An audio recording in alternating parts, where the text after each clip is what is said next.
Magandang araw mga kabrad. Welcome back to our YouTube channel. Ngayong araw na ito ay ipi-preventive maintenance natin ang kotse ni kabrad. Ayan. Katulad nga ng sinabi ko sa mga previous video ko, ang kotse na to ay 2016 model. Bali, 6 years and 6 months na to sa akin. Wala ako naging problema dito sa tinagal-tagal ng mga taon na gamit ko to. Pero maikli lang ang ang mileage nito. Inabot lang to ng 50,000 na palagi ko mahigit. Kaya halos hindi ko nagagamit to. Ngayon, walang mga naging sira ito. Ang gagawin lang natin ay preventive maintenance ng mga dapat i-maintenance sa kanya para naman hindi tayo magka-problema pag dinadrive na natin.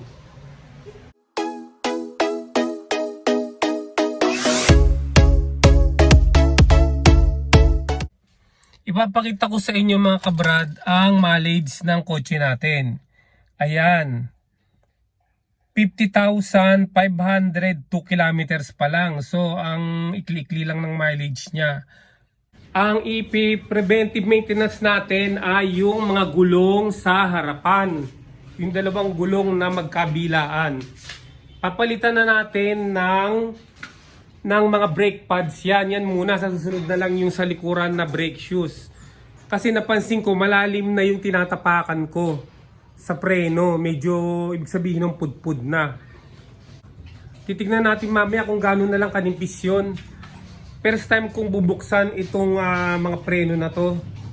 What I mean first time na mapapalitan ang kanilang mga brake pads magmula nang nabili ko. So, umpisa na natin mga kabrad. Unang-una ay i-jack muna natin yung magkabila na gulong.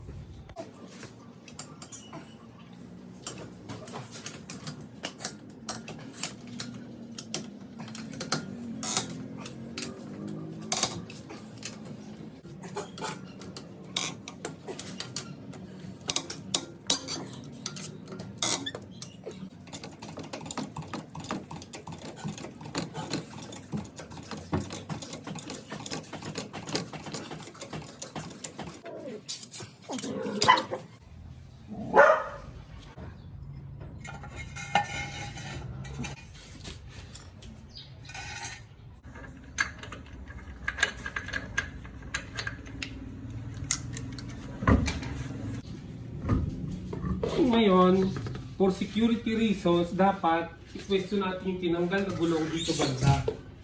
Yan, yan, laging ganyan. Then, yung isang gulong din, tatanggalin din natin.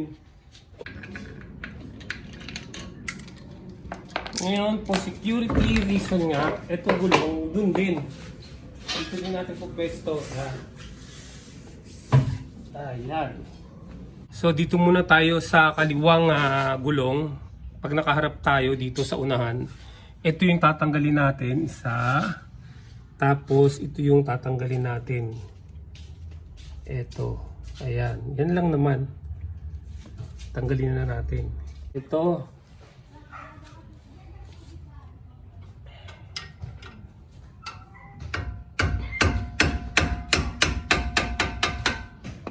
Ayun, mabilis lang oh. Yung rubber hammer lang ginamit ko. Ayan, tanggalin na natin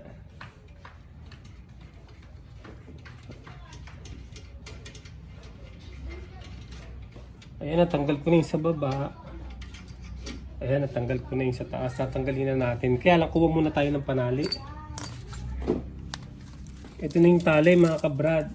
Ngayon, tanggalin na natin to. Kasi hindi natin pwedeng ibaba ito. Dapat nakahang to eh. Nakahang lang siya kasi may kli lang yung niya, yung linya ng brake fluid, yung goma. So dapat itali lang natin, isabit lang natin dito malapit sa kanya. Ayan.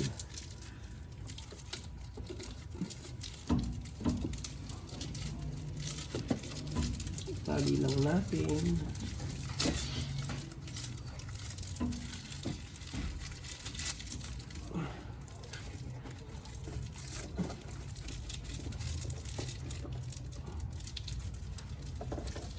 Ay.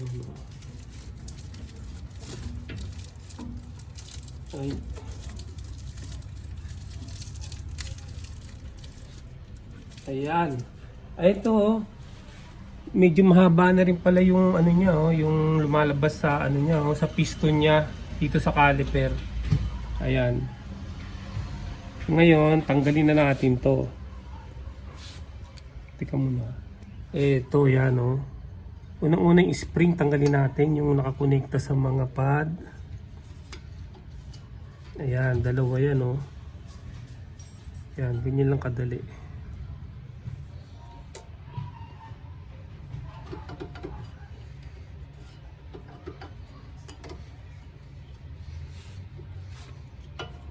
Ayun, natanggal na isa. Ang hirap tanggalin itong isa na to.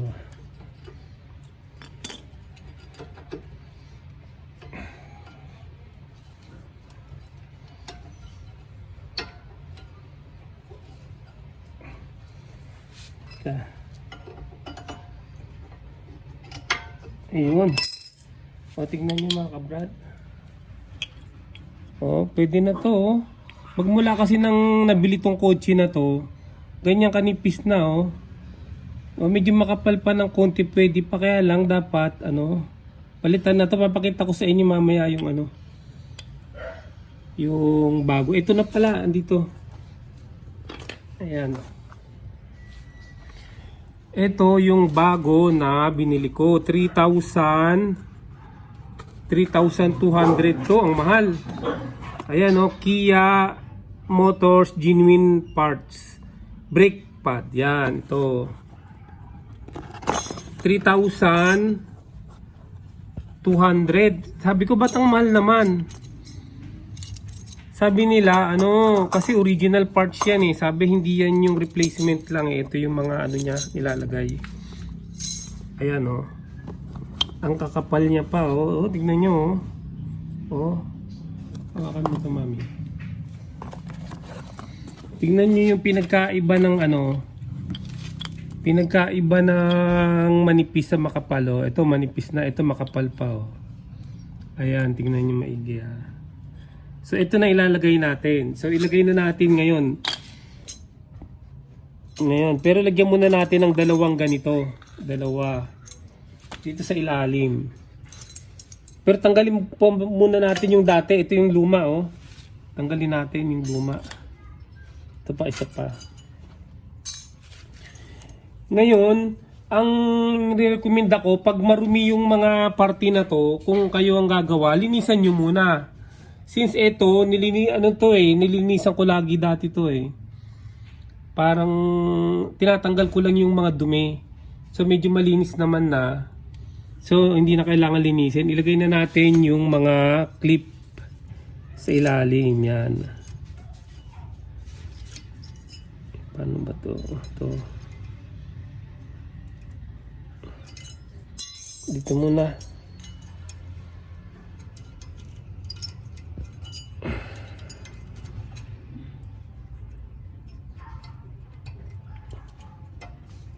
Yun, isang clip. Ito naman yung pangalawang clip. Ayan, pangalawang clip. Tignan natin, parang hindi ano.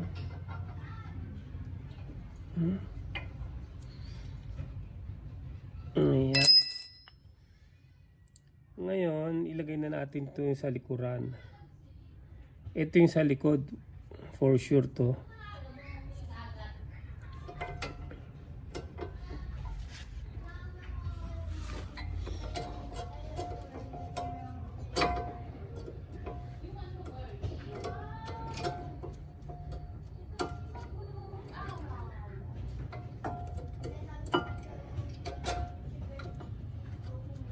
Ayun eh, kabit na natin. Ito naman ngayon. Ayan, dali lang mga kabrad oh. Ayan oh. So itong ano, susunod dyan, ibabalik natin yung ano, yung i-atras natin yung ano, ito yung piston ng caliper. i-atras natin ng konti para maipasok natin tong sa caliper mamaya. Ay itong So madali lang to eh. Mabilis lang naman.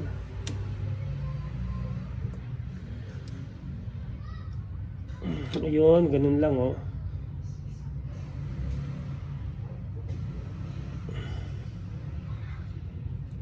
Ayan, siguro pwede na to. Ayan.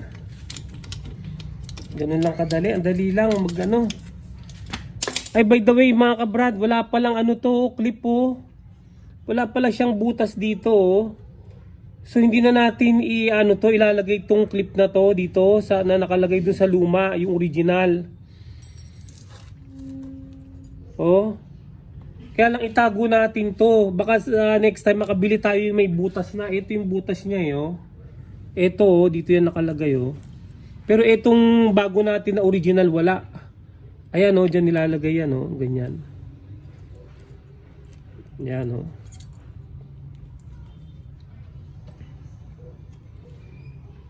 Ay. Di ba ganyan? Ayan oh. Wala siya yung nabili natin, wala. Pero wala namang problema ron. So ito na, ibalik na natin yung yung piston niya sa caliper.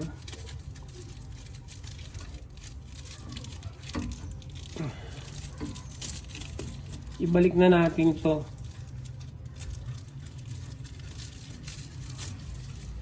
Ganyan lang kabilis oh. Ang magpalit ng brake pad. By the way, applicable pala sa sa 2011 model up to 2017. Kasi 2016 to eh. Ayan, ibalik na natin to ngayon.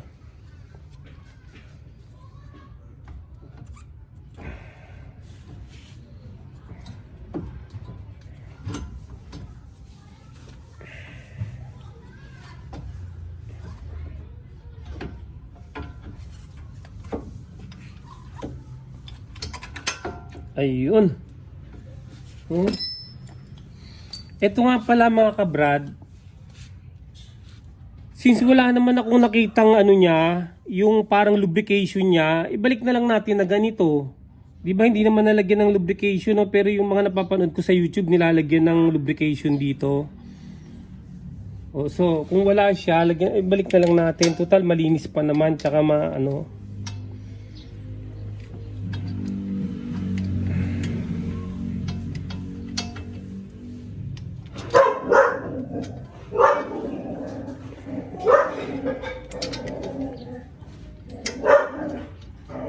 Ayan.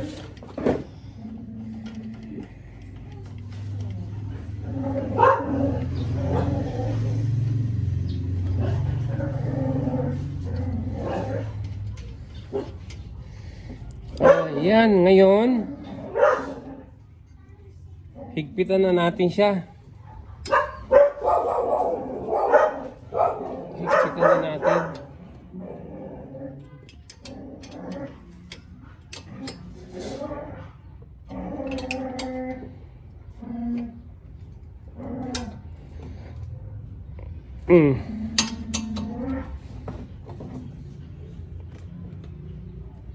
Ayan. Mahigpit na mga kabrad. Umiikot pa naman yung gulong yan. Ayan, doon naman tayo ngayon sa kabila. So dito naman tayo mga kabrad.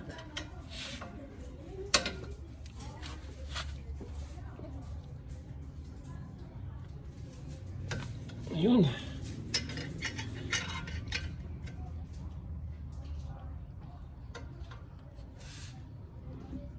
Ayun. Ayan. Tanggalin natin yung dalawang tornilyo ng caliper. Ayan.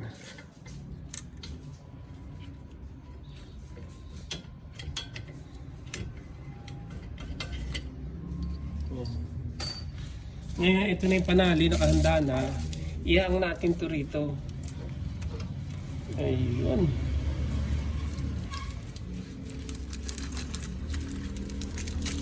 Itali natin dito.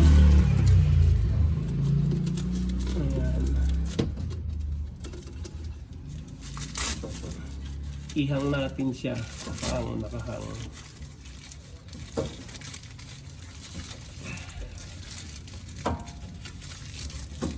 Ayan.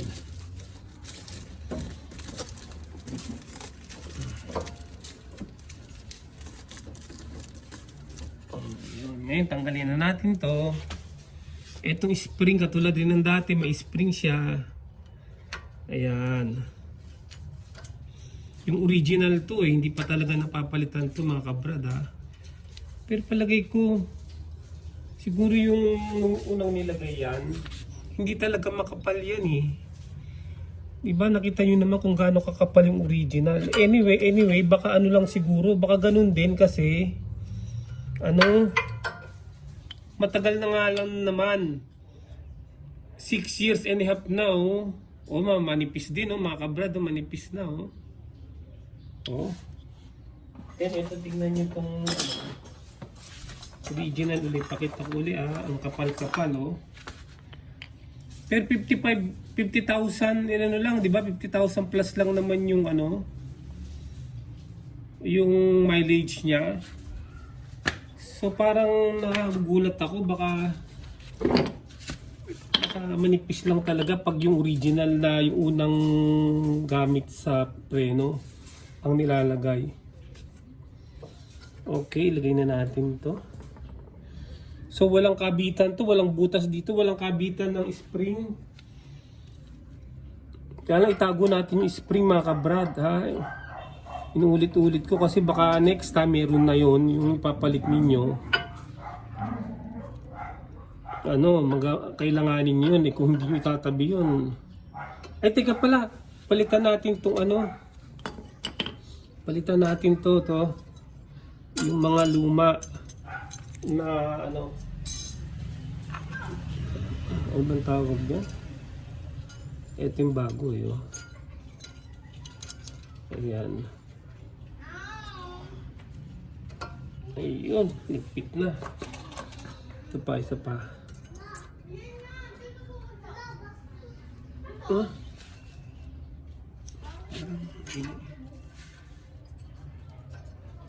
Ayan yata, pasok na. Saka natin ibalik.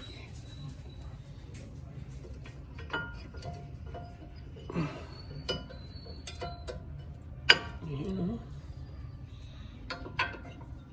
Ang dali lang talagang gumawa Ayan. Ngayon, ipatrasin natin itong piston ng caliper. Gamitan uli natin itong na to. Teka, balik sa dito to. Pagano nga. Madali lang naman yun bumatras agad So sinagad ko na ng gusto para sure kasi makapal tong bagong bagong preno natin, brake pads. Ayan, ngayon ibalik natin. Ayan.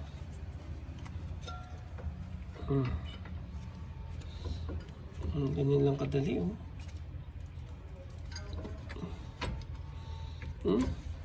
Ang dali. Pasok natin to. Hindi ko nalalagyan ng inulit ko Hindi ko nalalagyan ng pampadulas yung lubricating yung tawag dong grasa. Hindi na kasi wala namang grasa nung tinanggal natin. First time lang natanggal to Ibig sabihin dun sa original na gumawa, hindi nila nilagyan ng grasa to. So huwag din na natin lagyan ng grasa.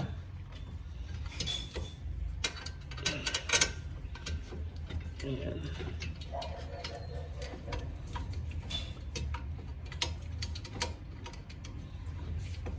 Kaya ayos ito mama.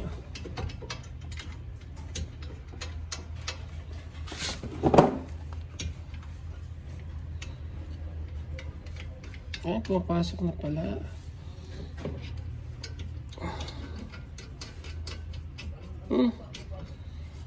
Pumapasok na pala, kala ko hindi pa. Ayan ganyan lang pala kadali ang paggawa.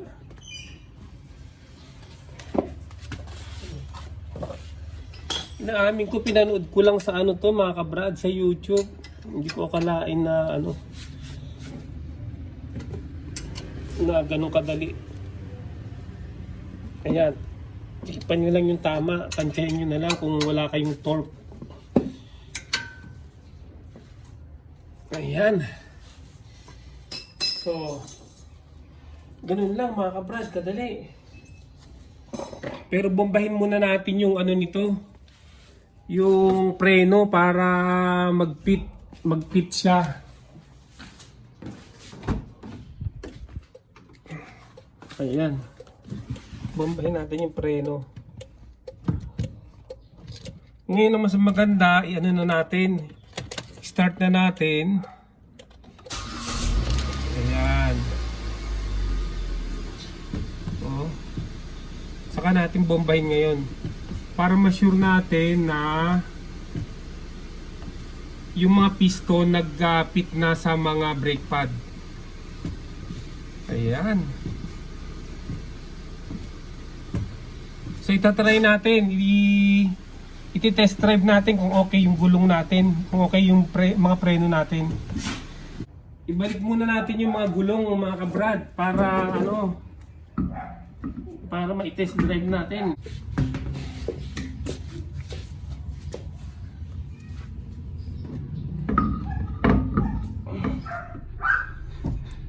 Ayan, tingnan natin yung preno niya.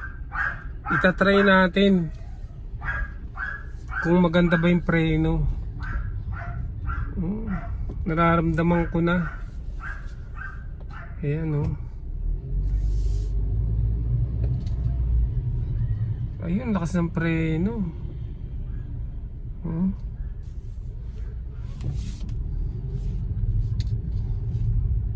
Ayun.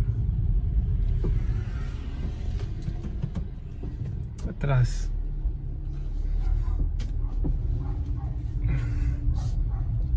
Ayan, ang lakas ng preno ha, oh. Tsaka tumaas na yung ano, yung preno, hindi dati ang lalim na eh. Ayan.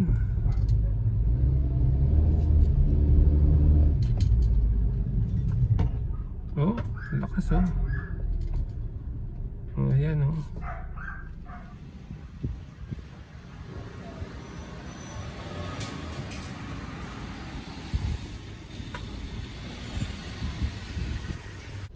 So hanggang dito na lang mga kabrad. Maraming salamat sa inyong panonood. Yung mga hindi pa nakapag-subscribe ay mag-subscribe at mag-like and then share and comment. See you on my next video. Bye!